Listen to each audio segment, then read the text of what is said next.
فقد جاء في مسند الإمام أحمد من حديث أم سلمة رضي الله عنها أن النبي صلى الله عليه وسلم كان يقول إذا صلى الصبح حين يسلم: اللهم إني أسألك علما نافعا ورزقا طيبا وعملا متقبلا. هذه من الأدعية التي تقال بعد صلاة الفجر. اللهم إني أسألك ثلاثة مسائل: اللهم أسألك علما نافعا، والثاني رزقا طيبا، والثالث عملا متقبلا.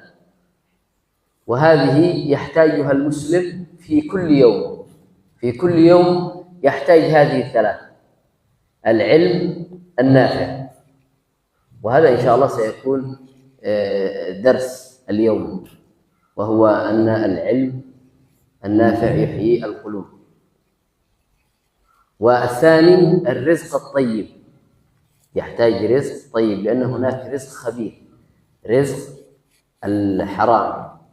والثالث العمل المتقبل، أي أن الله يقبله لا يرده. ولكن في هذا الحديث قدم رسول الله صلى الله عليه وسلم العلم النافع، لأنه إذا وجد العلم النافع سيعرف الإنسان الرزق الحلال. إذا تعلم سيعرف ما هو الرزق الحلال، وكذلك سيتعلم ما هي أسباب قبول العمل. من حديث أم سلمة. نعم. Berkata dalam hadis Ummu Salamah disebutkan bahwasanya setiap Rasulullah SAW selesai salat subuh, maka Rasulullah SAW membaca satu doa: Allahumma inni as'aluka ilman nafi'an.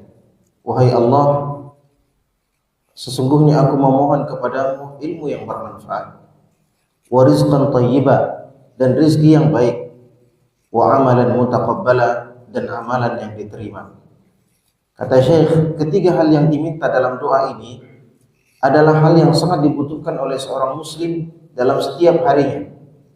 Yang pertama adalah ilmu yang bermanfaat, karena ada ilmu yang tidak bermanfaat.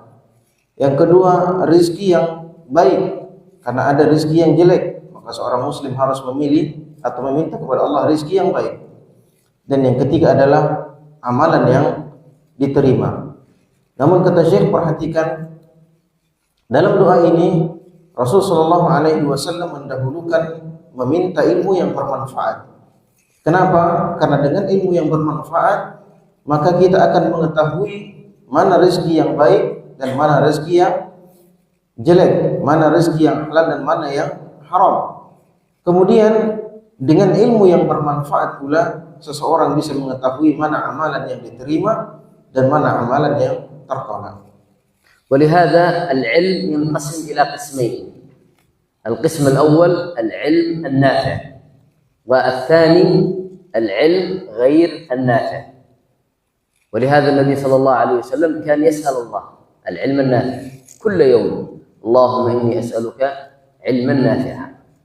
والعلم غير النافع كان الرسول يستعيذ بالله منه، كما في صحيح مسلم من حديث زيد بن أرقم أن النبي صلى الله عليه وسلم كان يقول: اللهم إني أعوذ بك من علم لا ينفع ومن قلب لا يخشع ومن نفس لا تشبع ومن دعوة لا يستجاب لها.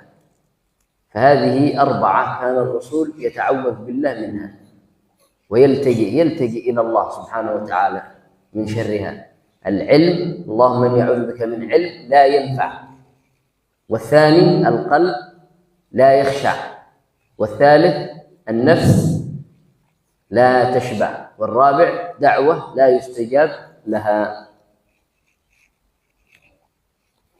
Nah, oleh karenanya kata Syekh, ilmu itu dibagi dua. Ada ilmu yang bermanfaat dan ada ilmu yang tidak bermanfaat. Dan Rasulullah SAW senantiasa berlindung kepada Allah Subhanahu wa taala dari ilmu yang tidak bermanfaat. Dan Rasulullah SAW berdoa setiap harinya dalam sebagaimana disebutkan dalam hadis yang diriwayatkan oleh Imam Muslim, Allahumma inni a'udzubika min ilmin la yanfa wa qalbin la yakhsha wa nafsin la yashba wa du'ain la yustajabu lah. Kata Rasulullah SAW dalam doanya, dan ini disunnahkan bagi setiap muslim untuk meminta kepada Allah setiap harinya dengan doa ini, Allahumma inni a'udzubika min ilmin la yanfa. Ya Allah, aku berlindung kepadamu dari ilmu yang tidak bermanfaat. Rasulullah SAW berlindung kepada Allah dari ilmu yang tidak bermanfaat. Wa qalbin la yakhsha. Dan aku berlindung kepada Allah dari hati yang tidak takut kepadamu. Dan aku berlindung kepadamu ya Allah dari jiwa yang tidak pernah kenyang. Dan berlindung dari doa yang tidak diterima. والعلم الذي لا ينفع هو علم اللسان. العلم اللسان مثلا يتكلم، يحاضر، يخطب، ولكن لم يصل إلى قلبه، لم يصل إلى قلبه، فهذا العلم حجة عليه يوم القيامة، حجة عليه يوم القيامة، كما قال صلى الله عليه وسلم في صحيح مسلم من حديث أبي مالك الحويرث في الأربعين النووية، حديث طويل، وفي آخره والقرآن حجة لك أو حجة عليك. القرآن حجة لك، يشفع لك وتستفيد منه، أو عليك يشهد عليك. فهذا هو علم اللسان، وهذا هو علم المنافقين. علم المنافقين يحسن الكلام ويسيء الفعل، يحسن الكلام ويسيء الفعل، أي هذا دائما ليس أحيانا يخطئ ويتوب، لكن هذا تشبه بالمنافقين الذي يحسن الكلام ولكن الفعال يسيء. وأما العلم النافع هو علم القلب، وهذا من كلام ابن رجب. هناك كلام ابن رجب في كتابه فضل علم السلف على علم الخلف، فضل علم السلف على علم الخلف، ذكر هذا علم القلب هو العلم النافع الذي تأثر القلب بهذا العلم فتأثرت الجوارح، تعلم العلم فتأثر بصره لا ينظر إلا إلى الحلال، تأثر سمعه لا يسمع إلا الخير، تأثرت جوارحه، وهكذا تأثر لسانه، فهذا هو العلم الذي ينفع. Nah, kata beliau, ilmu yang tidak bermanfaat itu disebut dengan ilmu lisan. Yakni seseorang pandai berceramah, seseorang pandai berkhutbah, akan tetapi ilmunya tidak sampai ke hatinya. Ya. Maka ilmu yang seperti ini adalah hujjah yang akan menyulitkannya pada hari kiamat, yang akan dijatuhkan kepadanya pada hari kiamat nanti. Sebagaimana yang disebutkan oleh Rasulullah SAW dalam hadis yang sangat panjang dan diriwayatkan dalam hadis Al-Arba'in An-Nawawiyah, yang dalam hadis itu disebutkan bahwasanya Al-Quran hujjatun laka aw alaik. Al-Quran itu akan menjadi hujjah yang menyulitkanmu, yang mencelakaimu, akan menjadi hujjah yang akan bermanfaat bagimu, atau hujjah yang akan mencelakaimu pada hari kiamat. Maka seseorang yang pandai berretorika, pandai berceramah, tapi perbuatannya jauh dari apa yang dia sampaikan, jauh dari apa yang dia katakan, ya, bagus retorikanya tapi perbuatannya jelek, maka ini adalah ilmu yang tidak bermanfaat. Ini yang disebut dengan ilmu lisan. Dan yang seperti ini terjadi padanya terus menerus, bukan kadang-kadang saja. Ya, kadang-kadang perbuatannya menyalahi apa yang dia katakan. Bukan kadang-kadang, tapi memang itu sebagai tabiat asalnya.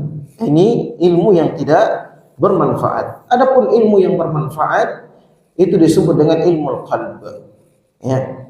Ilmu yang berpengaruh pada kalbu seseorang, sebagaimana yang disebutkan oleh Ibnu Rajab. Beliau punya buku Fadl Ilmi Salaf ala Ilmi Khalaf. Ya, keutamaan ilmunya para salaf dibanding ilmunya khalaf, orang-orang yang belakangan. Maka ilmu yang seperti ini adalah ilmu yang bermanfaat, ya, yang berpengaruh pada hati seseorang.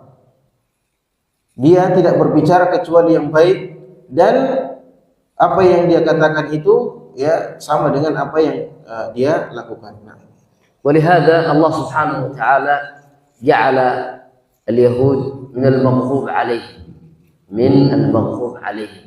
ونحن دائما في كل صلاتنا نقرأ هذا الدعاء: اهدنا الصراط المستقيم صراط الذين أنعمت عليهم غير المغضوب عليهم.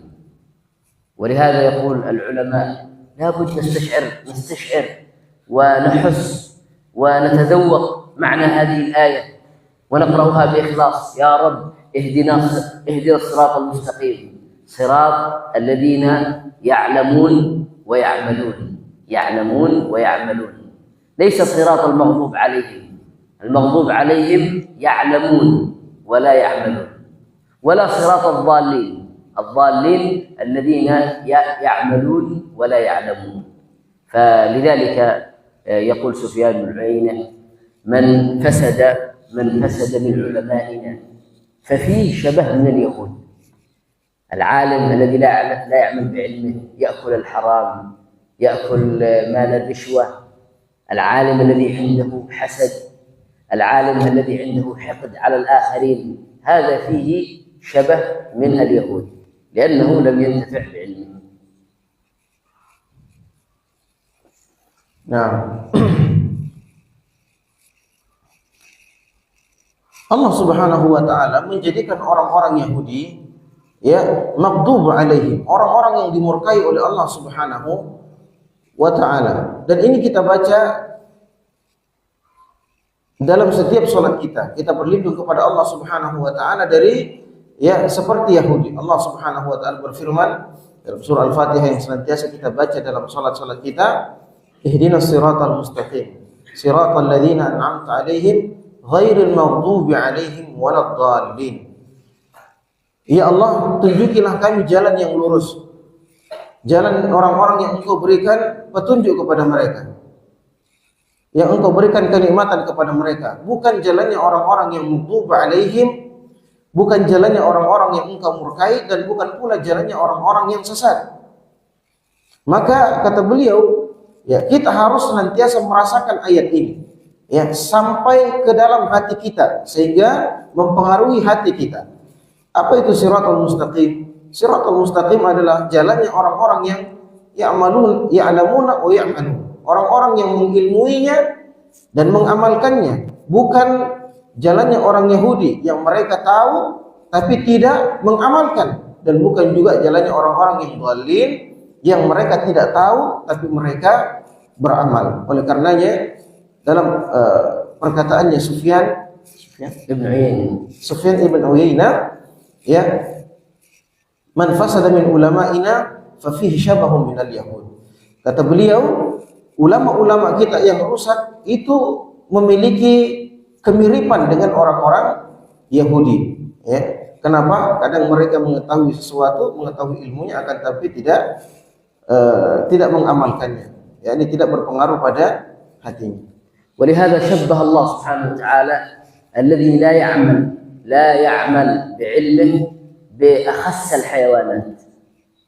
الحيوانات وأدنى الحيوانات، بمثل الحمار ومثل الكلب أعزكم الله. قال الله سبحانه وتعالى: مثل الذين حملوا التوراة ثم لم يحملوها لم يعملوا بها كمثل الحمار يحمل أسفارا. حمار ويحمل فوق ظهره كتب لا يستفيد منها. وهؤلاء هكذا يحفظ القرآن ما شاء الله، يحفظ الأحاديث، يفهم اللغة العربية، لكن يحمل فقط، يحمل في صدره بدون أن يعمل. فهذا شبه غير جيد. وكذلك مثل الكلب، قال الله: واتل عليهم نبأ الذي آتيناه آياتنا. هذا بعض المفسرين يقول أنه بالعام بالباعورة من بني إسرائيل آتاه الله العلم.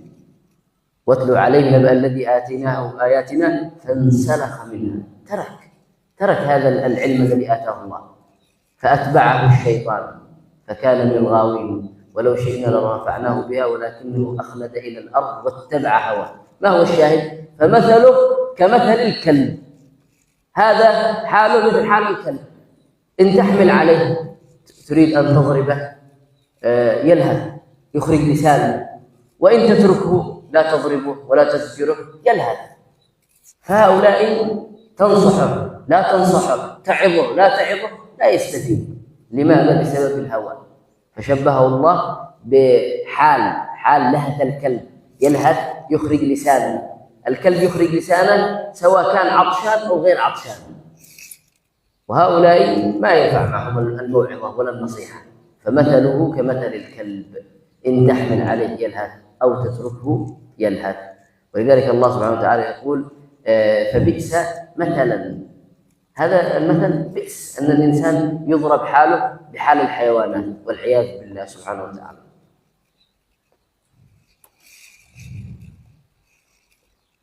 Nah,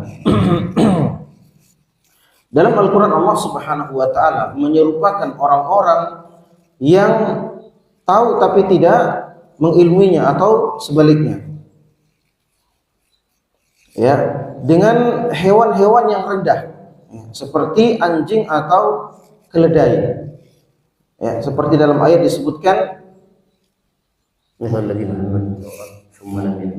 Mathalul ladzina yahmiluna Taurata Mathalul ladzina yahmilu Taurata thumma lam yahmiluha kamathalil himari yahmilu asfara.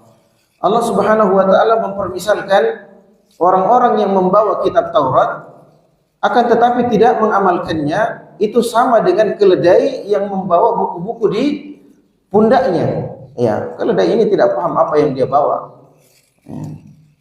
Kemudian Allah Subhanahu wa Ta'ala Watlu alaihim naba alladzina atainahum min ayatina fansalakha minha. Allah Subhanahu wa Ta'ala memiripkan بالعام بالباعورة. بعض المفسرين يقول اسمه بالعام بالباعورة، اسمه بالعام، هذا اسم بالباعورة. هذه الآية فيه.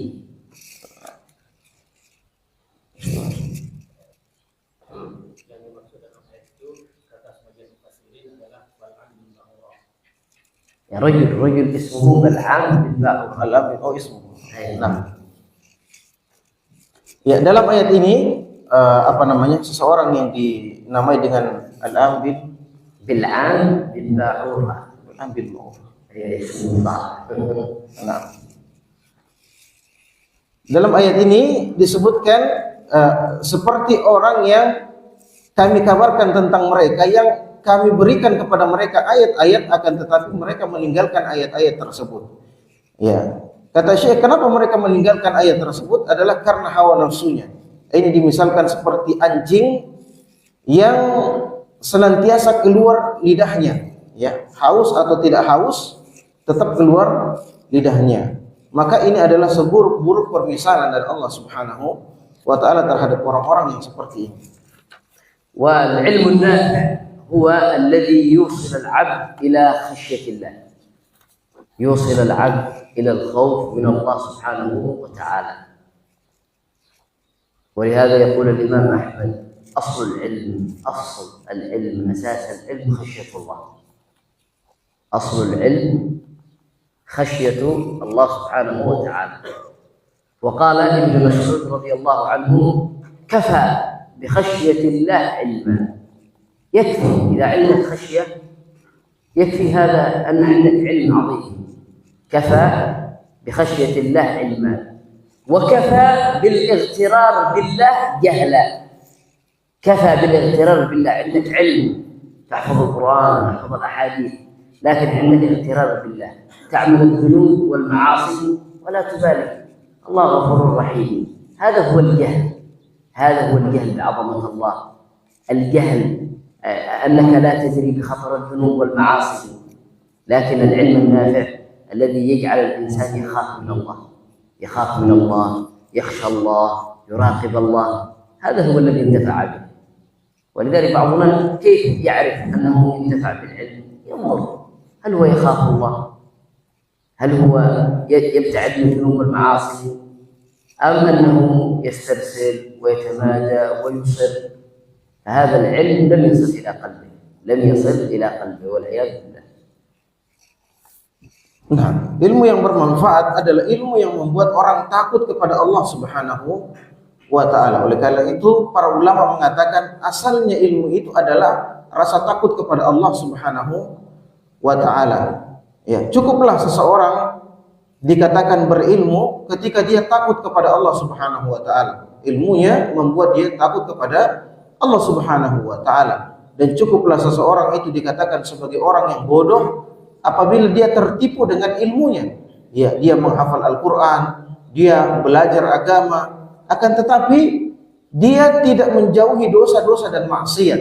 Ya, meskipun dia sudah menghafal Quran, ada Al-Quran dalam dadanya, ada ilmu dalam dadanya, tapi itu tidak membuat dia jauh dari dosa dan maksiat. Maka ilmu yang bermanfaat itu membuat orang meninggalkan kemaksiatan, ya, menjauhi dosa-dosa dan maksiat.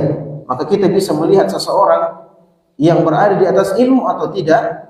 Apakah dengan dia belajar agama, dia menghafal Al-Quran, maka dia menjauhi dosa-dosa dan maksiat atau tidak? Atau justru dia, ya, meskipun memiliki ilmu, dia belajar agama, dia menghafal Quran, akan tetapi dia tetap, ya, melakukan dosa, tidak takut kepada Allah Subhanahu wa ta'ala.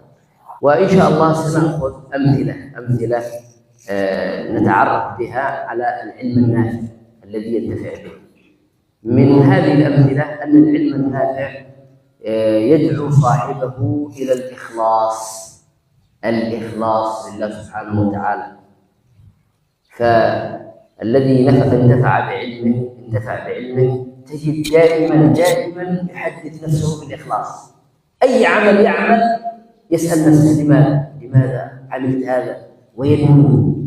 ولهذا ابن عثيمين سئل أنا أعمل العمل ولا أتذكر الإخلاص. يبدأ يصلي لا يخلص، يبدأ الدرس لا يحدث نفسه لماذا أدرس. قال هذا يدل على ضعف الإخلاص عنده، ضعف الإخلاص ضعيف عنده. المخلص لله سبحانه وتعالى دائما يتذكر الإخلاص، لماذا أعمل هذا، لماذا أصنع هكذا. حتى بعض سلفنا الصالح كان يقال له تعال نزور المريض، يقول اصبر قليلا، يحدث نفسه لماذا يزور المريض، ينوي. ولذلك النية تجارة العلماء. نحن نذهب إلى المسجد لا نفكر لماذا نذهب. بعض العلماء قرأت له يفكر 10 نيات، دائما يذهب إلى المسجد 10 نيات. أذهب إن شاء الله أرد السلام، إن شاء الله أأمر بالمعروف، إن شاء الله ألتقي مع إخواني، إن شاء الله أصلي مثلا كذا. سبحان الله، يعمل أي عمل وعنده نيات كثيرة. هذا هو العلم النافع الذي يجعل الإنسان يخلص العمل لله سبحانه وتعالى. Nah, ilmu yang bermanfaat adalah ilmu yang membawa pemiliknya kepada keikhlasan. Amalan apapun yang dia lakukan, maka dia senantiasa mengikhlasnya kepada Allah Subhanahu wa ta'ala. Dia senantiasa bertanya kepada dirinya, kenapa saya belajar? Ya, untuk apa saya salat? Ya, apakah dia ikhlas kepada Allah Subhanahu wa ta'ala? Maka beliau menyebutkan contoh para ulama ini ketika melakukan satu amalan itu memiliki 10 niat. Ya, misalnya dia pergi salat. Kenapa dia pergi salat berjemaah? Ya, dia pergi salat karena Allah. Ya, dia pergi salat karena bertemu dengan saudara-saudara muslim. Dia pergi salat karena seperti ini dan seperti itu. Ya, mereka mengumpulkan niat-niat yang baik, ya, di dalam satu amalan tersebut. Maka ini adalah ilmu yang bermanfaat. وكذلك أن المخلص لا يفكر بالناس. الناس هل يرضون عنه أو لا يرضون عنه؟ الناس ماذا سيقولون؟ ماذا سيمدحون؟ لا يفكر بالناس، لأنه يعلم أن الناس لا يقدمون ولا يؤخرون، الناس لا يرفعون ولا يخفضون، الناس لا يملكون شيئا، كل شيء بيد الله، كل شيء تحت إرادة الله سبحانه وتعالى. فما يجعل همهم الناس، وإنما همه الله سبحانه وتعالى. إذا رضي الله عني سيرضى عني جميع الناس، إذا رضي الله عني رضي عني جميع الناس. ولذلك ماذا قال الله سبحانه وتعالى عن المخلصين؟ إنما نطعمكم لوجه الله لا نريد منكم جزاء ولا شكورا. لماذا نطعمكم؟ لوجه الله. أنا أريد حسنات، أنا أريد أطعم المساكين لكي ينجي الله من النار. لا أريد منكم جزاء، لا أريد هدية، لا أريد مقابل هذا العمل مكافأة، ولا أريد شكورا أو شكورا جزاك الله خيرا أحسنت ما شاء الله. لا يريد، لا يفكر، لأن الناس يتقلبون يتغيرون، الناس يتقلبون يتغيرون، اليوم يرضى عنه غدا لا يرضى عنه، فقلبك دائما أنت تعامل الله سبحانه وتعالى وتعاملهم بما علمك الله، تعاملهم بما علمك الله سبحانه وتعالى.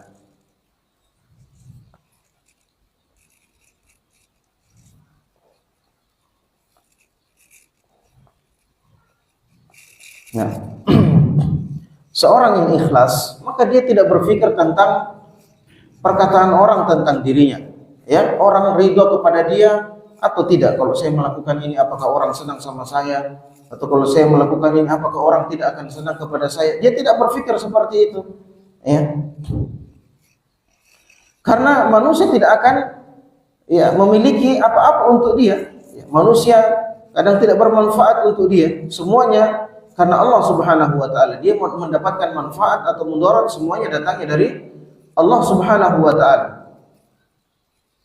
Maka dia berpikir apabila Allah Subhanahu wa taala ridho kepadanya, maka manusia juga akan ridho. Allah Subhanahu wa taala menyebutkan innama nut'imukum liwajhillah la nuridu minkum jazaa'an wala syukura. Sesungguhnya kami memberikan makan kepada kalian itu karena Allah, mengharapkan keridhaan Allah Subhanahu wa taala. Kami memberikan makan kepada kalian bukan karena mengharapkan balasan atau mengharapkan terima kasih daripada kalian.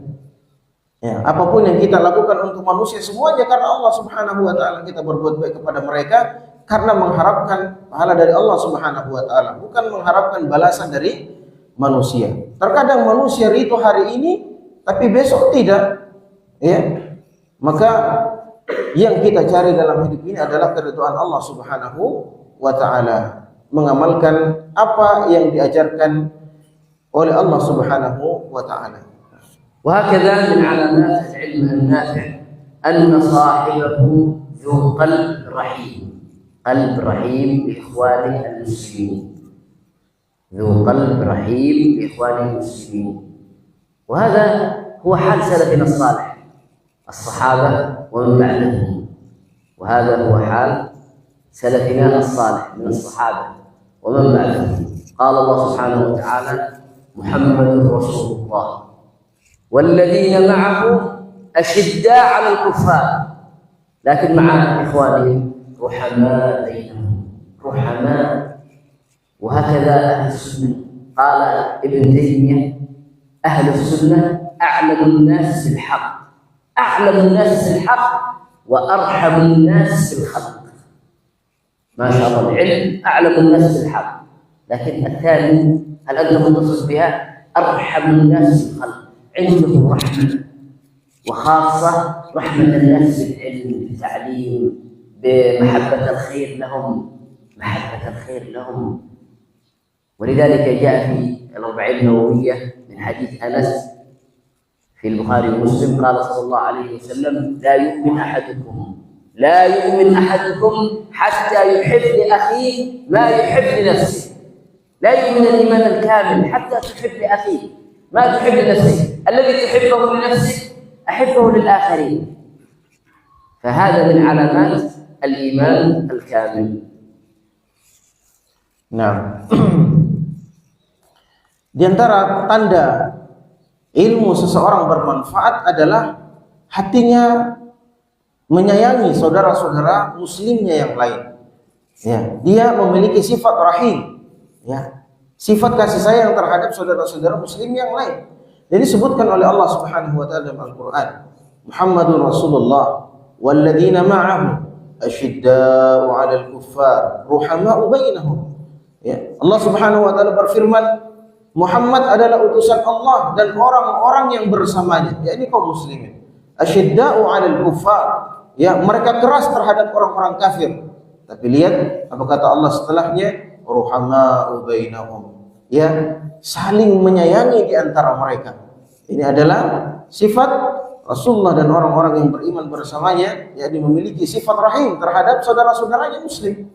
Oleh karenanya Ibnu Taimiyah mengatakan ahlus sunnah a'lamu bin nasi wa a'lamun nasi bil haqqi wa arhamun nasi bil khalq.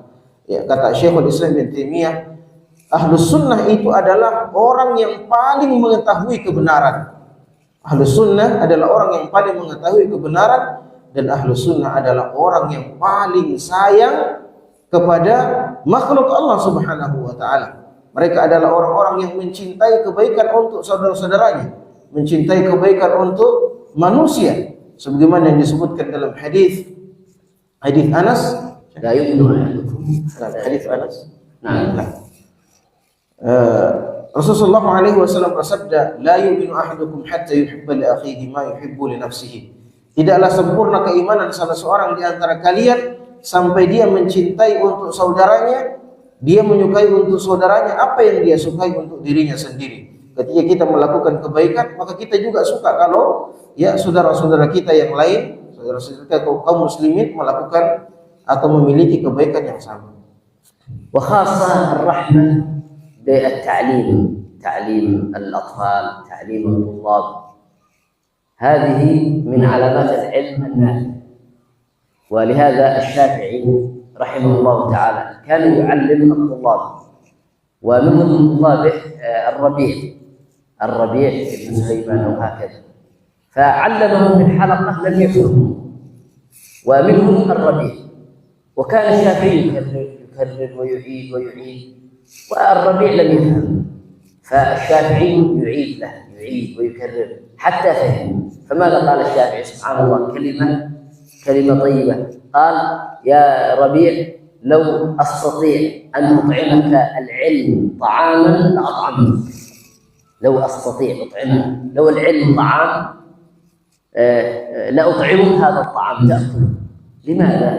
لأن العلماء يحبون ويرحمون الناس أنهم يتعلمون. لو استطعت أن أطعمك العلم لأطعمتك. والشافعي كذلك ماذا يقول؟ وددت أتمنى أن الناس يتعلمون علمي. وددت أن الناس يتعلمون علمي ولا ينسب إلي شيء. لا ينسب، لا يقال قال الشافعي في قومه يريد الناس يتعلمون العلم ولا يذكرني اسمه. سبحان الله، إخلاص. ما هو همهم؟ ليس همهم الشهرة، همهم فلان، همهم الناس يتعلمون دين الله. هذا الشافعي كان يقول لطلابه: وددت الناس يتعلمون علمي، يتعلمون الفقه، ولا يقولون قال الشافعي. ليس المقصود الاسم، المقصود الناس يتعلمون على يد هذا الأستاذ، على يد هذا الأستاذ، على يد هذا الداعية. أهم شيء الخير ينتشر. بل انظروا ابن عباس رضي الله عنه كان يسمع أن المطر ينزل في مدينة أخرى، يفرح: الحمد لله. لماذا يفرح؟ يفرح أن الخير يوجد لإخوان المسلمين. هو لا يستفيد من هذا المطر، لكن يفرح الخير للآخرين. هذا من علامات الإخلاص ومن علامات العلم النافع. Baik. Dan ini diantara tanda ilmu yang bermanfaat, khusus yakni rasa kasih sayang, khususnya kasih sayang dalam ilmu, dalam ta'lim. Al-Imam Syafi'i mengajar ilmu kepada murid-muridnya. Di antara murid-murid beliau adalah Ar-Rabi' bin Sulaiman Ar-Rabi' bin Sulaiman. Ar-Rabi' bin Sulaiman ini termasuk murid beliau yang sulit untuk diajar. Maka Imam Syafi'i terus mengulang-ulang, kepada Ar-Rabi'.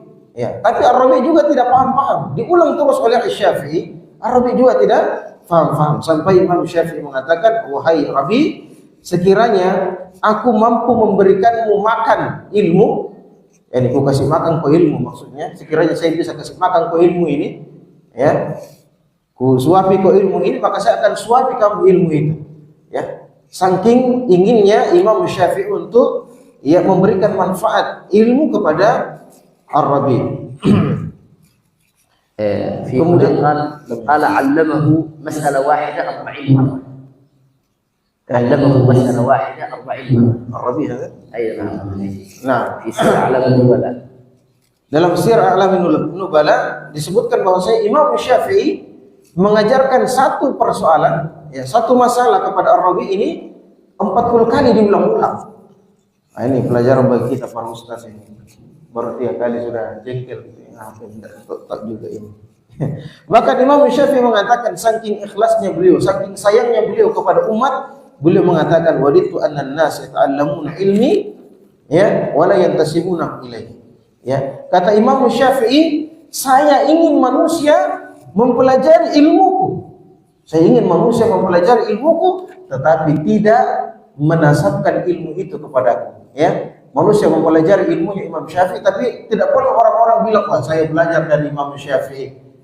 Guru saya adalah Imam Syafi'i." Tidak perlu. Mereka cukup mempelajari ilmu saya. Terserah Anda mau ke ustadz yang mana, yang penting Anda belajar ilmu. Yang penting Anda paham fikih, yang penting Anda paham agama. Terserah Anda mau belajarnya di mana, yang penting Anda memahami. Yang penting Anda memiliki ilmu. Dan ini disebutkan bahwasanya Ibnu Abbas radhiyallahu taala anhuma itu ketika mendengar bahwasanya di suatu tempat, bukan di negerinya, di suatu tempat itu turun hujan, maka dia senang, padahal bukan di tempatnya turun hujan. Dan kita tahu jarangnya hujan di negeri-negeri sana. Ketika dia mendengarkan bahwasanya di satu tempat turun hujan, maka Ibnu Abbas radhiyallahu taala anhuma ini bahagia. Kenapa? Karena saudara-saudaranya muslim di tempat itu bisa merasakan hujan. Nah, وكذلك قال لو فهمت معنى الآية أتمنى أن الناس كلهم يفهمونها. لو فهمت معنى الآية أتمنى أن الناس كلهم يفهمونها. محبة العلم والآخرة Ibnu Abbas.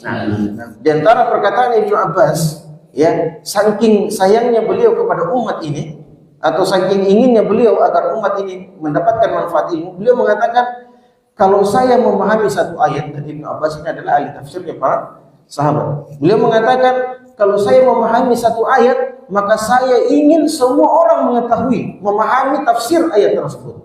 Kalau saya memahami tafsir satu ayat, maka saya juga ingin semua orang memahami tafsir daripada ayat tersebut. وهكذا من أهم علامات العلم النافع أن صاحبه مطهر، أو كما يقال صاحبه يخلو قلبه من الحسد، وهذه كبيرة من كبائر الذنوب، وهي من صفات اليهود. فلا يليق بطالب علم يفهم القرآن ويدرس العقيدة، الإيمان بالقضاء والقدر، كل شيء مكتوب، كل شيء قدره الله قدر لفلان أن يكون عالم، أن يكون داعية مشهور، أن يكون شيخ كبير، كل شيء مكتوب. هذا قضاء وقدر تؤمن به وتستسلم. ولذلك ما هو الحسد؟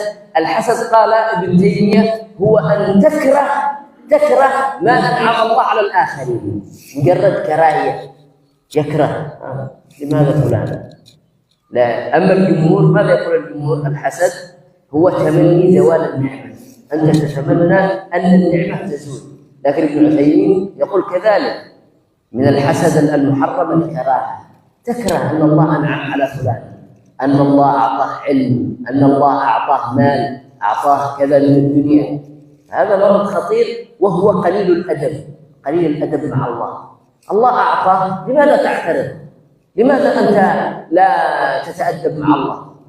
ولذلك ذكر النووي في التبيان في آداب القرآن، في آداب حملة القرآن، كيف أعالج نفسي؟ كيف أعالج نفسي؟ تعالج نفسك أنك تعتقد أن هذه حكمة الله. حكمة الله اقتضت أن الله يجعل هذا الخير لفلان، هذه حكمة الله. أنت مخلوق لا تعترض على الخالق، حكمة الله اقتضى أن فلان يرزقه الله علم، فلان يرزقه الله مال، فالله أعلم حيث يجعل رزقه. فما على المسلم إلا أن يدعو لأخيه المسلم، يدعو اللهم بارك له، اللهم زده، اللهم احفظ له هذه النعمة. Nah, di antara tanda-tanda yakni ilmu yang bermanfaat adalah seseorang itu suci hatinya, ya, terutama suci hatinya, bersih hatinya dari hasad, kedengkian terhadap ya orang lain. Dan kedengkian ini adalah dosa besar, bahkan merupakan sifat dari orang-orang Yahudi. Maka ini tidak pantas dimiliki oleh seorang muslim, apalagi yang mempelajari ilmu. Ya, di dalam belajar dia pelajari tentang qada dan qadar, ya, bahwasanya itu semuanya sudah ditentukan oleh Allah Subhanahu wa taala. Allah mentakdirkan kita seperti ini, Allah mentakdirkan orang mendapatkan rezeki. Maka itu semua datangnya dari Allah Subhanahu wa taala. Kita terima saja. Ya, kita terima saja. Hasad wa qala Syekhul Islam al-hasad. Karah. Yakrah. Syekhul Islam menyebutkan bahwasanya hasad itu adalah engkau tidak suka terhadap kenikmatan yang Allah berikan kepada orang lain. Ya, engkau tidak suka kenikmatan itu Allah berikan kepada orang lain. Bahkan para ulama mengatakan hasad itu adalah engkau mengharapkan hilangnya kenikmatan dari orang lain. Engkau mengharapkan hilangnya kenikmatan dari orang lain. Dan ini merupakan ya kurang adab terhadap Allah Subhanahu wa taala. Engkau benci seorang saudaramu mendapatkan kenikmatan dari Allah Subhanahu wa taala, maka ini adalah menunjukkan ya kurangnya adabmu kepada Allah Subhanahu wa taala. Karena yang menentukan dia mendapatkan rezeki itu adalah Allah. Ketika kau tidak setuju orang itu mendapatkan kenikmatan dari Allah, berarti kau tidak suka dengan takdir yang telah Allah tentukan. Maka bagaimana caranya mengobati sifat hasad ini? Yaitu dengan sadar bahwa ini semua adalah kenikmatan yang datangnya dari Allah Subhanahu wa taala. Allah memberikan rezeki kepada orang lain, maka itu adalah takdir ya yang telah ditentukan oleh Allah Subhanahu wa taala. Allah telah merezekikan kepadanya, ya, maka tidak perlu engkau menghasadi dia. Ya, dan banyak-banyaklah mendoakan saudara-saudara, ya Allah, ya biarkan langgengkanlah rezekinya, langgengkanlah usahanya dan sebagainya. Maka ini diantara ya hal-hal yang bisa mengobati sifat hasad. وهكذا مرض العجب، مرض العجب. العجب يرى أنه أفضل من الآخرين، أفضل، أنا أكثر علم، أنا عندي كذا من مثلا الشهرة، أنا هذه كلمة أنا، يرى له الفضل. هذا العجب مرض قاتل، وهو سبب لهلاك العبد، هلاك العبد أن الله يأخذ عليه هذه النعمة. فما هو علاج العجب؟ قال النووي في التبيان: علاج العجب أن الإنسان ينظر إلى قبل هذه النعمة، إلى قبل هذه النعمة. قبل هذه النعمة لم تكن شيء، لم يكن عندك علم، لم يكن عندك مال، لم يكن عندك مثلا فصاحة، فالله هو الذي أعطاك، الله هو الذي رزقك هذه النعمة. وكذلك تذكر أن الله سبحانه وتعالى قادر على أن يأخذها منك، قادر يأخذ منك هذه النعمة. علم تصبح جاهل، مال تصبح فقير. الله سبحانه وتعالى على كل شيء قدير. ولهذا قصة يذكرها العلماء دائما في خطر العجب، وهي قصة نبي من الأنبياء. نبي من الأنبياء أعجب بقومه، كما في حديث صهيب عند الإمام أحمد وصححه الألباني والوادعي، من حديث صهيب قال صلى الله عليه وسلم: غزا نبي من الأنبياء في غزوة قتال، غزا نبي من الأنبياء فأعجب بقومه. أعجب، هؤلاء لا أحد يستطيع لهم، كانوا كثير وأقوياء، فهكذا كان يقول: هؤلاء لا أحد يستطيع لهم. فسبحان الله، جاء الوحي من السماء إليه، أوحى الله إليه بسبب العجب: اختر لقومك إحدى ثلاث، عقوبة، اختر لقومك إحدى ثلاث: إما الجوع، إما الجوع، جوع ثم يموت، أو يقتل بعضهم بعضا، كل واحد يأخذ السيف ويقتل الآخر، وإما الموت، يموت بغتة. فاجتمع مع قومه وتشاوروا، فقال له قومه: أنت نبي الله، اختر لنا. فماذا قال لهم؟ قال: الموت، لأن الجوع تعب، بعده موت، جوع أيام، وكذلك القتل، سفك الدم، فأهون الأشياء الموت. فمات في يوم واحد، سبحان الله، 70,000، مات في يوم واحد 70,000. ولذلك النبي صلى الله عليه وسلم بعد هذه القصة ماذا كان يقول؟ اللهم أنت عضدي، اللهم أنت نصيري، اللهم بك أصول، بك أجول، بك أقاتل. هكذا كان يعتمد على الله، يقول: اللهم أنت نصيري، اللهم أنت الذي تنصرني، الذي تنصرني. Di antara penyakit yang disebutkan adalah penyakit hati, ya, atau penyakit ujub, yakni merasa memiliki punya kelebihan, ya, merasa diri punya kelebihan. Saya memiliki ilmu, merasa bangga dengan ilmunya, ya, merasa bangga dengan hartanya. Saya ini orang kaya, saya ini orang yang pandai berbicara, ya, saya ini, ya. Dan ini adalah ya kebinasaan seorang hamba kalau memiliki yang seperti ini. Merasa memiliki kelebihan, merasa memiliki jasa, merasa memiliki, saya yang dulu kasih begini, saya yang bikin ini pondok, saya yang rintis. Gitu. Ini semua adalah ya, penyakit ujub. Maka obatnya adalah melihat dirinya sebelum dia memiliki kenikmatan tersebut. Sekarang dia pandai berbicara, pandai berretorika, pandai ceramah. Ya, dia memiliki ilmu, maka lihat dirinya sebelum itu, dia tidak punya apa-apa. Sebelum dia belajar, sebelum Allah memberikan kenikmatan dia pandai berretorika, sebelum Allah memberikan kenikmatan dia harta, sebelum Allah memberikan kenikmatan dia ilmu agama, sebelum Allah memberikan kenikmatan-kenikmatan yang ada pada dirinya, dia tidak punya apa-apa. Semuanya itu datangnya dari Allah Subhanahu wa ta'ala, dan Allah qadir, Allah mampu, sangat mampu untuk menghilangkan ya apa yang ada pada dirinya itu dalam waktu sekejap. Allah mampu, karena Allah yang memberi, maka Allah juga bisa mencabutnya seketika itu pula. Kemudian beliau menyebutkan hadis dari hadis Suhaib, kisah seorang nabi yang memiliki sifat ujub ini. Seorang nabi memiliki ya sifat ujub ini. Dalam sesuatu peperangan, nabi ini membawa pasukan yang sangat banyak, ada 70.000 pasukan. Kemudian dia mengatakan ketika dia melihat pasukan yang sangat banyak itu, tidak mungkin ada yang bisa mengalahkan pasukanku ini, karena jumlah yang sangat besar dan mungkin orangnya kuat-kuat. Ya, tidak mungkin ada yang bisa mengalahkan pasukanku ini. Ya, ada sifat ujub di dalam hatinya. Maka Allah ya mendatangkan wahyu kepada nabi ini. Karena sifat ujub tersebut, Allah menegurnya. Maka Allah menyuruh nabi ini untuk memilih 3 hal untuk dia dan kaumnya. Ya, 3 hal tersebut, yang pertama adalah kelaparan. Ya, disuruh pilih. Karena sifat ujub itu Allah menghukum mereka dengan disuruh pilih 3 hal. Yang pertama kelaparan, kemudian yang kedua saling membunuh di antara mereka. Ini bahayanya sifat ujub. Yang ketiga adalah al-maut. Ya, mati, semuanya mati dalam ya, seketika itu. Maka nabi ini pun bermusyawarah dengan pasukannya, kemudian ya akhir kisah itu mereka memilih kematian saja. Karena kalau lapar ini susah. Ya lapar, semua orang lapar ini susah.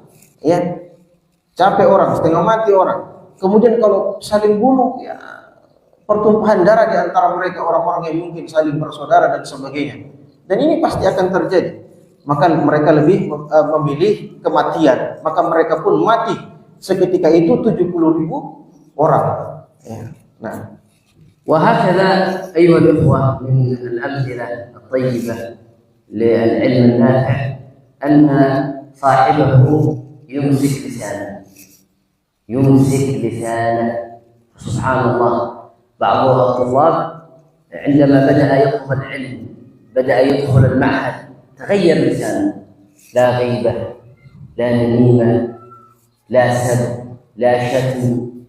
لماذا؟ خلاص هو يقرأ القرآن الكريم. قال الله سبحانه وتعالى: ما يلفظ من قول إلا لديه رقيب عتيد. هو يقرأ قول الله: فمن يعمل مثقال ذرة خيرا يره أو شرا يره. فسبحان الله، هذا من العلم النافع. ولذلك البخاري رحمه الله ماذا يقول؟ والله ما اغتبت أحد منذ علمت أن الغيبة حرام. عندما قرأ حديث الغيبة، العقوبات يوم القيامة، هناك عقوبات للمغتابين، قال والله ما اغتبت أحد منذ أن علمت أن الغيبة حرام. والآثار كثيرة، بل كان السلف الصالح يقولون نعرف بعض السلف يعد كلامه من الجمعة إلى الجمعة، يعد كلامه ماذا تكلم اليوم، ماذا تكلم، ويحاسب نفسه. فسبحان الله، فهذا دليل على أنهم انتفعوا بعلمه، يخافون من الله، لأن الله سيسألهم على كل كلمة. وخاصة الشهادة، تشهد على فلان أنه كذا أنه كذا. فهذا كله كما قال الله: كل ذلك كان عنه مسؤولا. Di antara contoh yang baik yang diamalkan oleh para ulama adalah bagi ilmu yang bermanfaat adalah menahan lidah, ya, tidak sembarang bicara. Seorang yang sudah mulai belajar agama, ya, seorang yang mulai masuk ke dalam pondok, maka dia harus pandai-pandai menahan lidahnya. Ya, dia kenapa dia tidak lagi menggibahi orang, tidak lagi mengadu domba orang, tidak lagi berkata-kata yang jelek. Kenapa? Karena dia sudah mulai menghafal Quran. Ya, dia sudah mempelajari ilmu agama. Ya. Allah Subhanahu wa taala berfirman: "Ma yalfidhu min qawlin illa ladayhi raqibun atid." Tidak ada satupun yang dikeluarkan oleh lidah ini daripada perkataan-perkataan kecuali pasti dicatat oleh malaikat yang memiliki sifat raqibun atid. Raqib itu apa? Senantiasa diawasi, senantiasa mengawasi. Dan atid artinya senantiasa menulis. Tidak ada satupun yang lepas dari pengawasannya dan tidak ada satupun yang lepas dari tulisannya. Qala Imam Bukhari: "Wallahi ma lam aqtab ahad mundu an alim an al-ghibah haram." Ya, demi Allah saya tidak menulis sesuatu pun sejak saya mengetahui bahwasanya ghibah itu haram. Bahkan di antara contoh para sahabat, ya, para salaf, mereka menghitung apa yang mereka katakan dari satu Jumat ke Jumat yang lainnya. Ya, saking menjaganya apa yang dia katakan, apa yang saya katakan kemarin, apa yang saya katakan 2 hari yang lalu, mereka menghitung-hitungnya. Ya, dan mereka takut. Ya, kullu ulaika kana anhu mas'ula. Segala sesuatu itu pasti akan ditanya di hadapan Allah Subhanahu wa taala. وأخيرا من الأمثلة أن العلم النافع يدعو صاحبه إلى الكسب الحلال، المال الطيب، فعنده ورع وزهد وخوف من الله سبحانه وتعالى حتى على 1000 ربية. يسأل نفسه من أين هذا المال، فيسأل نفسه من أين اكتسبه. هل هذا 1000 ربية حلال؟ هل هو أخذ بوجه حق؟ ليس يأخذ المال من أي مكان، وإنما يحاسب نفسه. لماذا؟ لأنه يدرس بأن المال سيسأل عنه العبد. وكذلك أن الجسم الذي ينبت من الحرام هذا يعذب في النار. قال صلى الله عليه وسلم: أيما جسم نبت من الحرام فالنار أولى به. وكذلك هو لا يريد المال الحرام أبدا، لأنه يخاف أن الله يرد دعاءه. نعم، لأن الكسب الحرام هذا سبب لأن ترد دعوته، فهو يتحرى يحترز، وخاصة من الشبهات في المكسب. وكذلك الكسب الحرام يؤثر على الأولاد، الذي عنده كسب حرام يؤثر على تربية أولاده وعلى أخلاقهم، لأنه مال حرام. لكن المال الحلال يؤثر على التربية الطيبة. وقصص كثيرة السلف الصالح. أبو بكر رضي الله عنه مرة أكل حرام وجبة، أدخل إصبعه في حلقه وتخيل، وجبة واحدة، لا يريد أن يأكل أي شيء حرام. Nah, di antara contoh yang baik tentang ilmu yang bermanfaat adalah ilmu bermanfaat itu membawa pelakunya kepada harta yang halal. Maka dia akan senantiasa memeriksa hartanya ini dia dapatkan dari jalan yang halal atau tidak. Dia sangat berhati-hati apakah hartanya didapatkan dari yang halal atau yang tidak. Bahkan Rp1.000 kita miliki, kita harus tanya diri kita, ini saya dapatkan dengan cara yang bagaimana? Apakah dengan jalan yang halal atau tidak? Apakah ada syubhat di dalamnya? Ya, atau tidak ada hal-hal yang samar, ini halal atau haram? Ya, dari mendapatkan yang Rp1.000 ini, apalagi yang lebih banyak dari itu. Ya, karena harta yang haram itu sangat berpengaruh dalam diri seorang manusia. Rasulullah sallallahu alaihi wasallam bersabda, ayyuma jismin nabata min haramin fannaru aula biha. Ya, tubuh mana saya yang tumbuh dari sesuatu yang haram, maka nerakalah yang lebih berhak untuk membersihkannya. Maka seorang takut kepada Allah Subhanahu wa taala. Ya, dia takut jangan sampai ketika dia mengambil harta dari jalan yang haram, maka Allah akan menghukumnya. Ya, dan hukuman Allah itu bukan cuma di akhirat. Hukuman Allah Subhanahu wa taala itu berpengaruh dalam kehidupan dunia juga. Ya, seseorang bahkan bisa berpengaruh kepada anak-anaknya misalnya seperti tadi, ya. Maka berpengaruh kepada anak-anaknya. Mungkin saja anaknya ini tidak bisa tidak bisa diajari, tidak bisa seperti itu. Karena apa? Karena dari harta yang diberi makan dari harta yang haram. Ada satu kisah yang beliau sebutkan, yakni kisahnya Abu Bakar radhiyallahu taala anhu. Ya, suatu ketika memakan satu suapan makanan, satu suapan saja, itu sudah ditelan. Ya. Kemudian dia tanya ini dari mana, ternyata dari harta yang haram. Maka Abu Bakar satu suapan saja itu dikasih masuk jarinya ke dalam tenggorokannya, kemudian dikorek supaya apa yang dia makan tadi bisa dimuntahkan kembali. Padahal itu cuma satu suapan saja. أعطي 3 أسئلة للطلاب. Nah, للدرس. Syekh mau bertanya ke tulab apa? لا بأس الطلاب. Nah, untuk santri. طيب، ما هو الدعاء بعد الفجر؟ الدعاء بعد الفجر يقرأه المسلم. تفضل. تفضل.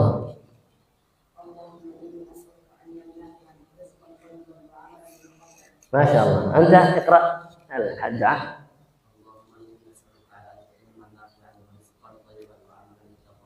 ما شاء الله. من يزيد؟ ثالث وتر. زد واحد. Siapa mau? اقرأ. استطيع. أنت Khalid.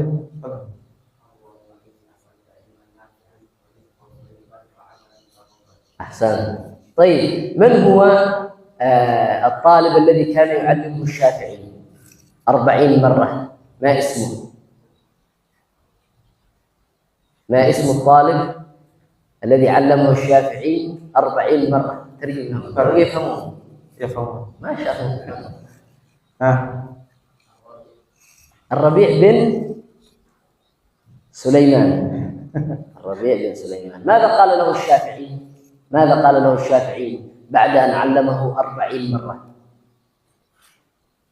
بالإندونيسيا لو.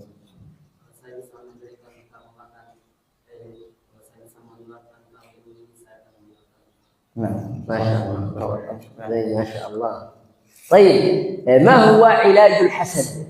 الإمام النووي ذكر علاج للحسد، ما هو هذا العلاج في التبيان؟ علاج دواء الحسد. Indonesia أنا بتاعي لا بس أندونيسي. علاج الحسد.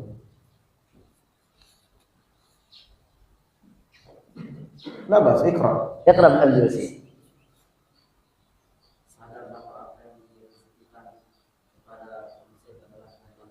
نعم يعني يعلم أن الذي رزق للناس هذا من الله. أحسن، ما شاء الله، بارك الله فيكم وزادكم الله علما. وبإذن الله سبحانه وتعالى أنكم في المستقبل تحرصون على العلم أكثر وتتزودون، والحمد لله أنتم في هذا المكان مع الأستاذ أبو عبد الله على خير، ونسأل من الله سبحانه وتعالى أن يفقهكم في الدين وأن يعلمكم التأويل. وفي ختام هذا المجلس أشكركم جميعا، جزاكم الله خيرا على حسن استماعكم وإنصاتكم، وجزا الله الوالد الحاج أحمد على حسن الضيافة والاستقبال، وأخيرا أبو عبد الله. فأسأل الله سبحانه وتعالى أن يجعل هذا ما نعمله كلنا في ميزان حسناتنا، وأن تكون خالصة لوجه الكريم، والحمد لله رب العالمين. Nah, beliau mendoakan para santri semoga bertambah semuanya dalam menuntut ilmu, bertambah kefaqihannya dalam ilmu. Kemudian berterima kasih kepada hadirin sekalian karena mendengarkan dengan baik. Ya, kemudian beliau juga berterima kasih kepada Pak Haji Ahmad karena telah menjamu dan menyambut beliau sebagai tamu dengan cara yang sangat baik dan